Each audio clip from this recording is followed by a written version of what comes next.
All right, ready? What's good, everybody? We're here at something that's happening. Yeah, that's not it. 3, 2, 1. What's good, everybody? We are here at IOX. I can't fucking say the thing right. Sorry. What's good, everybody? This is Kahlief here. In today's video, I wanted to give you a little bit of a behind closed doors, behind the scenes look at what it's like as a solo creator to cover a show like Summer Games Fest. I've been going for the past 5 or so years and I've gotten some really fun content out of the show. I get a chance to, see games before they come out, go check out things in preview, and then be able to talk about them on our show, which has now been going for 13 years or so. And I think, I get a question often about what is it like to do it as a solo creator? What is it like to, meet, so many cool people and get a chance to hang out and get coverage for games like this? And I think, what I hope to show you in this video is like, it's a fun thing to be able to get a chance to do. I think a lot of folks are excited about games. And I think a lot of folks like me are very blessed to be able to be a handful of folks who get a chance to do this stuff.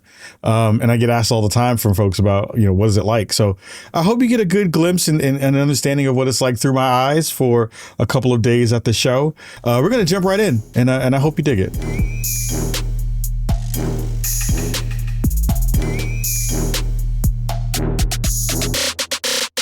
Day one for me actually started before the actual show. So IO Interactive had this really dope event where they were going to have a bunch of the folks who made the game, a lot of the folks from the team, kind of showcase and talk about what's been happening with First Light and also talk about some of the cool things that are happening in the world of Hitman.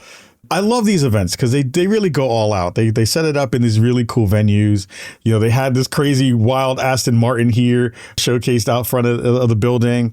And it's great because they deck the hall out with all these little pieces of the game. They had like the golden gun from the collector's edition. They had the masks in the space. They had these AR glasses that you can try out, which basically translate, your speech into different languages that you can have on there. They even had the Omega watch that Bond uses in the game, which was really expensive. It was like a $20,000 watch. They had it on display there alongside some booths where you can play the game on the Xbox ROG Ally X, which was super fun. And of course, these cute little ducks that we have here. But it's always one of these cool things where you get a chance to be able to see and talk to the folks who are making the games that you love. We had 2 really dope interviews with members of the team, and I got a chance to hang out for a hot second with one of my favorite voice actresses in Jane Perry, who voices so many different folks in so many different games. And I just love these moments because it winds up bringing together again this level of the media,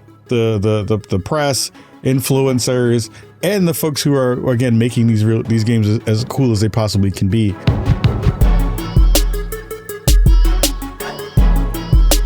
Hit you with that microphone. What's good, baby? It's good, boy. Come on, we got to check out all these goodies, baby. We got to check out all the goodies, man. We're here. We are here at Summer Games Fest. We have a ton of things to show you for this week. Let's get it. Let's go. So if you've never been to Summer Games Fest, the way it kind of works is you go down to LA. They have this really amazing campus that takes up a whole building of this kind of play space where they've lined up a bunch of the different games in these booths. And then they have on the periphery, they have these secondary spaces where you can go and talk to press. You have a press room.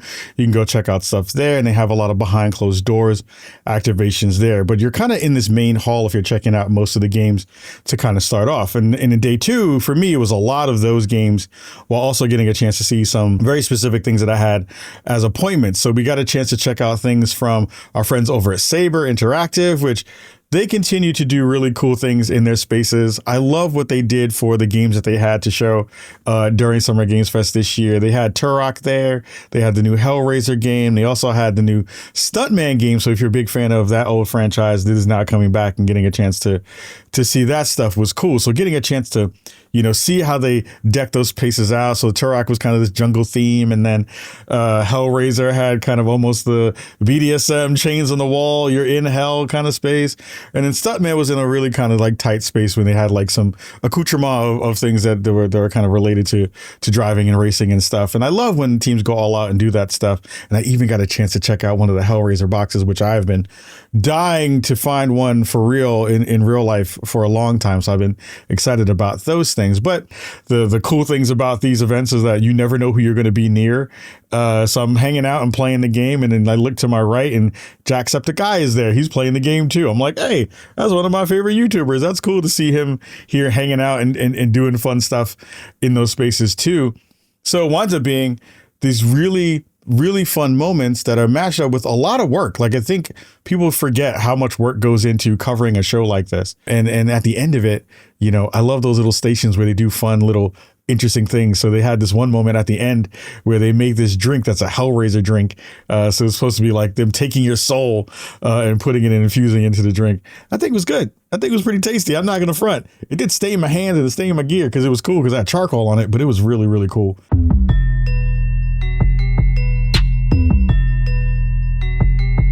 So we're heading into day 3, and day 3 is a very busy day because there's a ton of appointments and there's a ton of cool stuff to go check out. And the first thing we got a chance to check out was from our friends over at Bloober team. And they, again, set up this really cool space for their activation and their demo for Saw.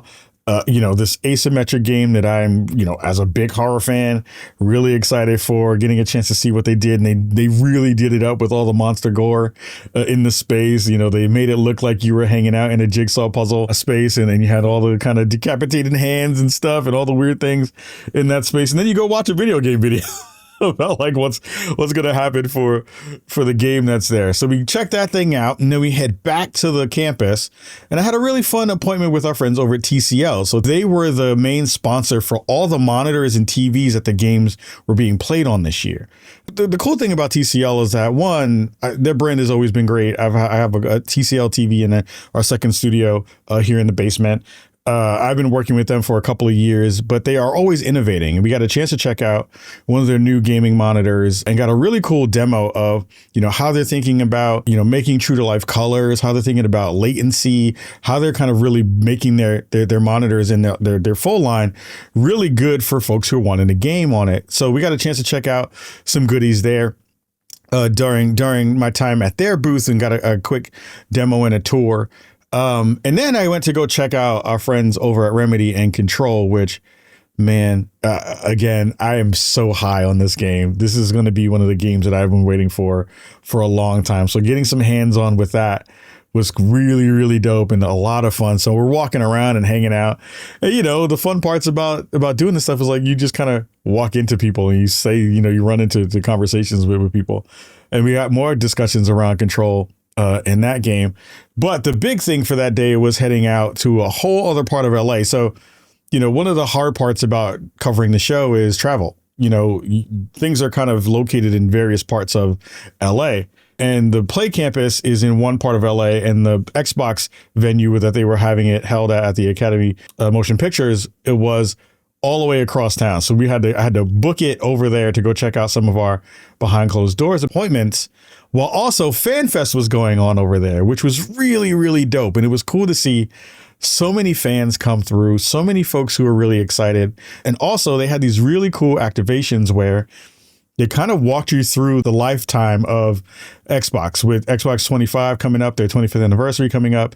It was so dope to see so many pieces of Xbox history, the original Xbox, the 360 era, the Kinect era, all the way up to present day. Even, you know, culminating in me getting a chance to check out the 25th anniversary translucent green version of the box.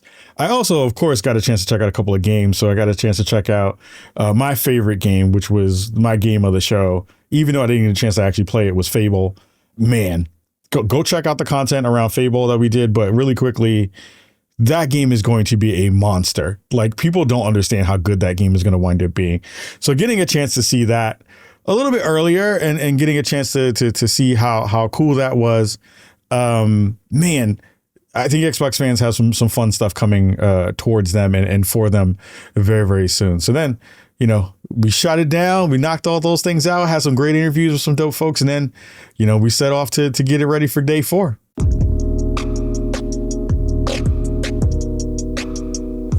I recorded. I am recording. Hi. You doing something over here? Nah, we just chilling. Hey. I love them. I love them. So we're at day 4 and we're wrapping up the show. Evan and I are running on fumes. We're running around like mad people all week, trying to capture as much coverage as we can. We have a couple of different appointments at the end of the day. Got a chance to go check out our friends over from ProbablyMonsters and go talk to them about their 2 games, Nakome Nazi Hunter and Crimson Moon, a hack and slash game, action game, the killing Nazis, and then a Souls-like game that you get a chance to live out your fantasies there. And those games were bangers. Those were super, super fun. They look good. They feel good. They played well. And then we got a chance to kind of end out the show on another high note by talking to our friends over at Bethesda about Fallout Infestations. And it was cool because not only were they really in a good space in terms of the game, but I think everyone at the end of the day is a little bit punchy, which is nice because everyone's guard is a little bit down. Everyone is really chill. Everyone's kind of ready to go home, but go home in a good way after having seen so many good things and having so many good conversations around what's happening for people in those spaces. So it's always a blast to be able to have those moments at the end of a show. One of the things I think is so smart that you all do is you find really good ways to balance out folks who are the lifers and the newbies and figure out that good balance in between by figuring out really smart ways to kind of keep everybody level set, not only in kind of the ways that you run into an encounter and folks can then, be at level, but still feel like they're competent, but also find good ways to be able to kind of find the folks who are like, I want the craziest loot, and also want to find good ways to do that. Talk to me a little bit before we talk about future stuff about like how you've all continued to figure out the good sauces with that. So it's, we're lovers of Fallout 76 just as much as the people that are playing it every day. Our team, we love playing this game. And once again, we do pay attention to all player feedback. Yeah. So repeat your question again.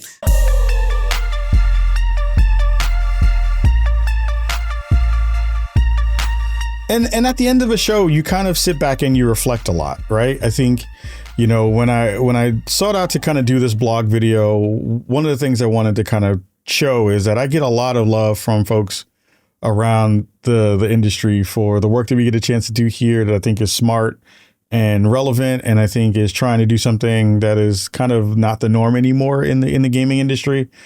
Also, to kind of showcase that you can do this stuff by yourself. Like, I am not perfect. I present really, really well in terms of the work that we wind up coming out because I have a really high bar that I want to hit in terms of quality, but I'm human. We have things that just happen in the middle of recording. Like there's a bus that just drives by that kills a shot, or I have a tendency to flub lines all the time and mess those things up. What's good, everybody? Kahlief here in LA. Oh.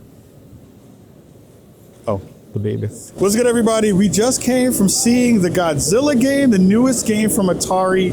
It is a fantastic remake of a bunch of the pieces that you know and love from a couple. Oh, no, it's not one of that. Start over. The games I want to talk about today are Fallout, Not Just Us. Was it? No, it wasn't Just Us. And you wind up kind of remembering and learning every time you do this stuff where everything is different. Every version of it that you wind up kind of going into these discussions and going into these moments are always dictated by everything else around you, noise and sun and being tired and all of those things. But if you push through, you can really build something that means something to not only you as a content creator, but it can be something that the world will enjoy, hopefully, with the end result of what that content winds up being. So I get a chance to feel very, very blessed about not only doing this kind of work for 15 years and the show being around for 13, but getting a chance to see people grow in this space, getting a chance to get that random hug from a person that you haven't seen in a very long time, getting a chance to talk about the industry that you love in a way with really smart people who are actually doing the work, getting a chance to see people who have grown within the industry in terms of their work. Like I remember some people who were doing PR who are the heads of those PR layers now, or folks who are, who worked in the video game side like me on the press side, who are now working at studios, and getting a chance to not only get a moment where you sit back and relax and you say, man, this space of video games is very special and it's very cool that we get a chance to do this work. But you get a chance to see all the little pieces that pull it together. Jeff Keighley doing his work with Summer Games Fest and building out a really cool space for us to have this kind of coverage. Every PR person who sends you an invite to go check out a game, every developer who makes a really fun thing for you to get a chance to play, and all the small people, even the folks who are running security at the event are real dope. Like a lot of folks who I have my Knicks jersey on, they were a lot of Knicks love this year for what we're doing in the basketball realm. It just tells you that at the end of the day, the space is always about people. And the space is always about fantastic human beings who have decided to do something fun and bring joy to the world with games. And I hope that this video gave you a small glimpse of what it's like to do that work through my eyes and through the actions of the stuff that comes out of Spawn on Me. And I hope that if you're a person who's looking to get into this space, that maybe it inspires you to be able to figure it out and do it too.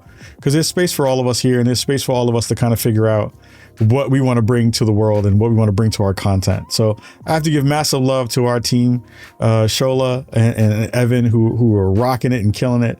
And to everybody who showed love at the show this year, massive love to you back. It's always good to see you. I hope to be able to see you more throughout the years, and hope we get a chance to see you at more events this year and moving forward.